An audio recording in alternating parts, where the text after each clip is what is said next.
በዚህ ሰዓት እንደምታውቁት ማለት ነው በኢራን ምክንያት በጣም ነዳጅ ዋጋ እየጨመረ ነውና ላይክ ምን አይነት ነዳጅ ቢኖራት ነው እንደዚህ የሚጨምረው? እንደዚህ ግሎባል ኢንፍሉዌንስ ያላት በምን ምክንያት ነው ብለን ስናይ ማለት ነው አራቱ የኦይል ተጫዋቾች እነዚህ ናቸው ከላይ የምታያቸው ማለት ነው። እና እንደምታዩት የዩኤስኤ ኦይል በጣም ላይት ነው፣ የመጨረሻ ላይት ነው። ላይት ከመሆኑ የተነሳ ማለት ነው የራሷን ኦይል ኤክስፖርት ታደርግና ከቬኔዙዌላ ምናምን እያመጣች ደግሞ ሌላ ኦይል ታጣራለች ማለት ነው። ላይክ ማጣሪያዎቹ እንዲሰሩ ታደርጋለች ማለት ነው። እና የቬኔዙዌላ ደግሞ እንደምታዩት አይገፋም ሁላ ላይክ በቱቦ ራሱ እንትምቱት ላይክ የአስፋልት ሊኩዊድ አስፋልት አይታችሁ ታውቃላችሁ ስትራመዱ ምናምን እንደዛ በሉት በጣም ወፍራም ነው። ላይክ ወፍራም ኦይል ደግሞ ላይክ እስከሚጣራ ድረስ ዋጋው በጣም ዝቅ ያለ ነው። ላይክ ፕራይሱ ዝቅ ያለ ነው፣ ተፈላጊነቱም ዝቅ ያለ ነው።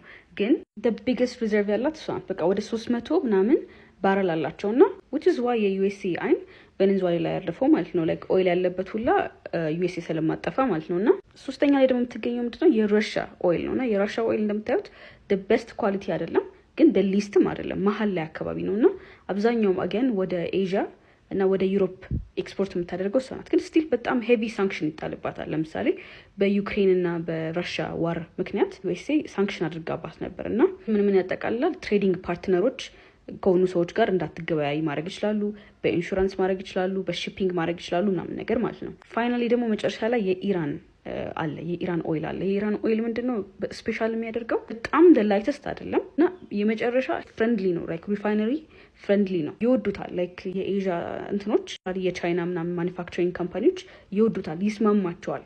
እንትኖቹ ላይክ ፋብሪካዎቹ ምናምን ይስማማቸዋል። እና ወደ 200 ቢሊየን ባረል አላቸው ይባላል። ከቬኔዙዌላ ቀጥሎ በሰከንድ ቢገስት ሪዘርቭ ነው ይባላል። እና አጌን በዩኤስኤ ሳንክሽኖች ምናምን ይጣልባታል። እና ሳንክሽን ስለሚጣልባት በዲስካውንትድ ፕራይስ ነው የምትሸጠው። እና በዛ ላይ ደግሞ ያለችበት ጂኦግራፊ ራሱ ስቴት ኦፍ ሆርሙዝ አጠገብ ስላለች ላይክ ለብዙ ዳይሬክሽኖች ተመቺ ናት፣ ይመቻል።